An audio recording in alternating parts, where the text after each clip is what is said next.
The land corridor to Crimea. That's it. The occupiers are complaining that the Ukrainian Armed Forces are mining the Novarosia highway and gasoline has disappeared in Sevastopol. What happens next? We will tell you all about this right now. The occupiers have urged the population to refrain from traveling on the Novarosia highway due to the mine threat. According to Balitsky, the head of the occupation administration of the Zaporizhzhia region, the Ukrainian Armed Forces use the remote mining system on the highway. According to Balitsky, drones are dropping explosive devices that can be triggered by detecting movement, regardless of whether a car or a pedestrian is in the affected area.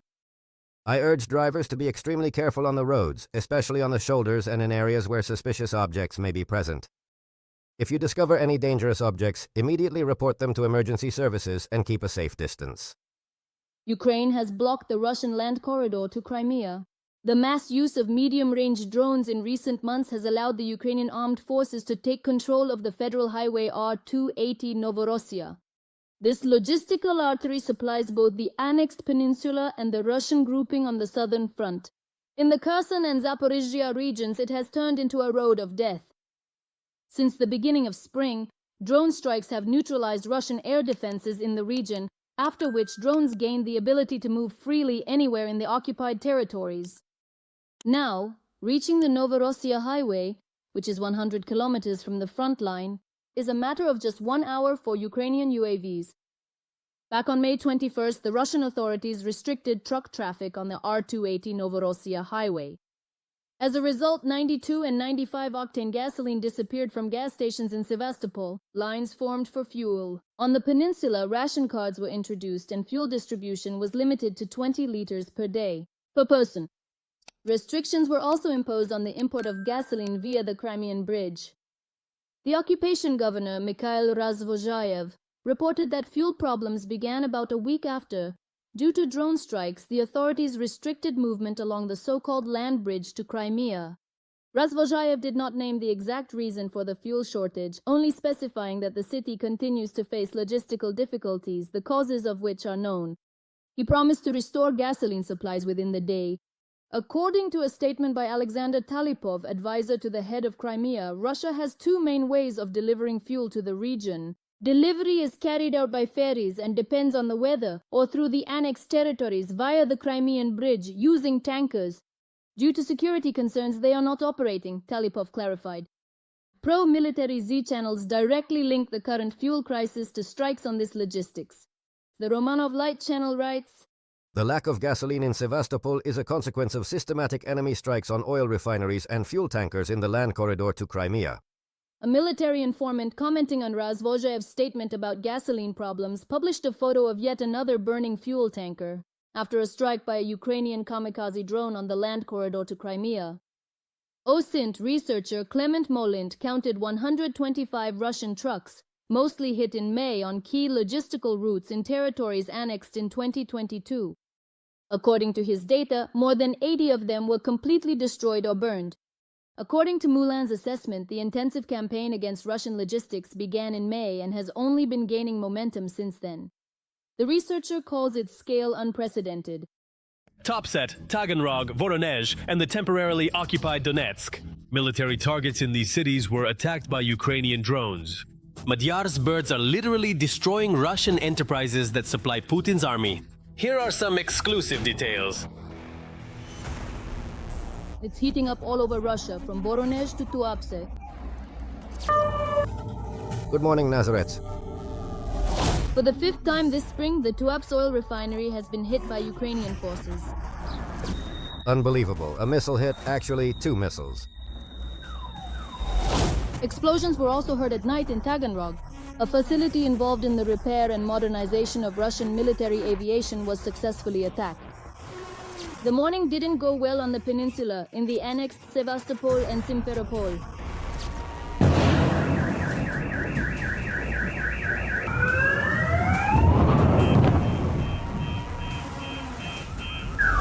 Not an imposition. There are reports of strikes on the Baltimore military air base in Voronezh. Good morning, Nazareth.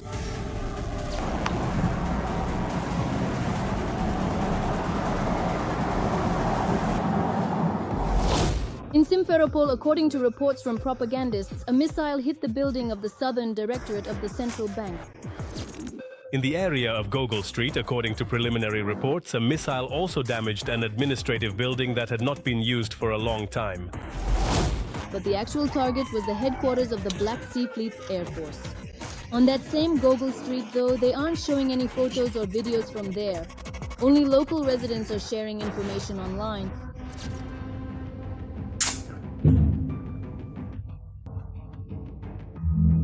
Oh, wait a minute. As the realization slowly begins to dawn on me, I find myself completely lost for words, caught in a long and heavy silence where the only thing I can manage to utter is a series of hesitant sighs and soft lingering sounds that seem to stretch out endlessly into the quiet air around us while I try to process exactly what is happening right now in this very moment.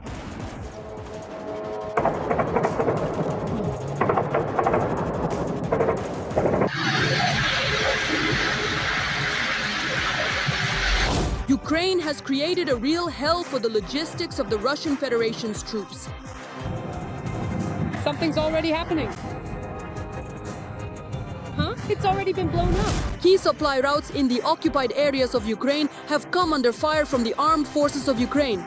Hello there, and a very warm welcome to you. Oh, for goodness sake. Is that gas? Yes. Our defenders are paying special attention to the land corridor that connects Russia with Crimea through the occupied territories. Another drone. Yet another nearby vehicle was completely engulfed in flames. We're talking about the route Rostov-Mariupol-Melitopol-Jankoy. This route plays an important role for the occupiers in transferring equipment, ammunition, fuel, and Russian army personnel. But as we can see, the Kremlin's plans have been disrupted. Everything is going according to plan, according to plan, according to plan, according to plan, just according to plan. Right on schedule. Movement along certain sections of the highway is significantly complicated due to the constant threat of strikes. Meanwhile, discontent among Russian military bloggers is growing. They accuse collaborators of being unable to ensure the stable operation of logistics routes. Hornet kamikaze drones are now flying more than 150 kilometers from the front line, reaching the Veselo-Voznesenka checkpoint on the administrative border between the DPR and Rostov region. All enemy equipment is under attack. Cargo trucks, fuel tankers, fuel and lubricant depots, and transport hubs used to supply Russian units. Well, there is already an effect. The Russian Federation is already preparing export restrictions.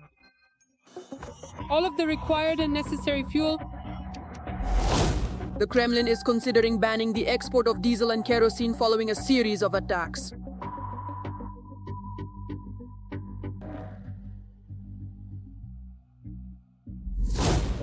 The goal of our military is to complicate the delivery of resources to the line of combat contact and increase the burden on the troop supply system. Enemy. In the event of further intensification of strikes, which is clearly inevitable, the supply of fuel, goods, and logistical support for Russian forces along the entire southern section of the front could be at risk. Meanwhile, the Ukrainian Armed Forces are confidently clearing Ukrainian land of the so-called Russian world.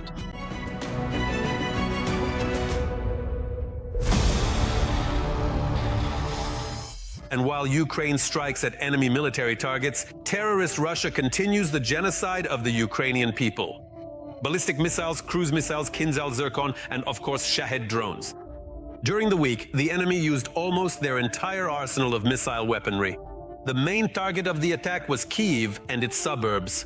Residential buildings, schools, shops, markets, government buildings, churches, and the opera house came under fire. 2 people were killed and 86 injured, including 3 children. All the details are in the report by our colleagues from the television news service. Scattered debris from construction rubble, which is still smoldering. As a result of the night shelling by the Russians, a shopping and entertainment center near Lukyanivska metro station was destroyed and burned to the ground. Nothing is left of the market either, which was just a few meters away. From here, everything is in flames and black smoke. These shots, filmed by eyewitnesses, look more like a scene from a post-apocalyptic movie. It was whistling overhead. In the shelters, you could not only hear it, you could actually feel it. By morning, the firefighters had extinguished the flames. However, only ruins remain of the market stalls buildings. And on the street nearby, scattered fragments of Russian metal still lie around. After the fourth shockwave, the ceiling began to collapse in the Lukyanivska metro station. This station of the capital's metro suffers during every enemy shelling. And every time, to protect themselves from danger, people come here to spend the night. Everyone was lying quietly. Someone was watching Usyk because our champion had a fight. And in the morning, the metro was literally shaking. Everything was falling apart. People were screaming. There was fire coming right from behind the rocks. It was blazing. They brought in a wounded guy. This 9-story residential building in the Shevchenkivsky district of the capital also became a target of the Russian strike. When the missile hit and the blast wave came, all the windows and balconies were blown out, even in the neighboring buildings. Even though I was standing in the hallway, I was covered with debris from everything. The blast knocked out the windows and doors, everything fell down. It was very frightening. It was so loud, it was terrifying. All I could think was, I just want to survive until morning, just survive. Collapsed floors and ruins instead of a residential entrance. This is already a 5-story building on the next street. I didn't manage to get out in time. I stood up and the windows were already falling on me. Last night, the enemy targeted all districts of Kiev with rockets and drones. In total, damage was recorded at more than 40 locations. Among them are government institutions, the opera, and the Chernobyl Museum.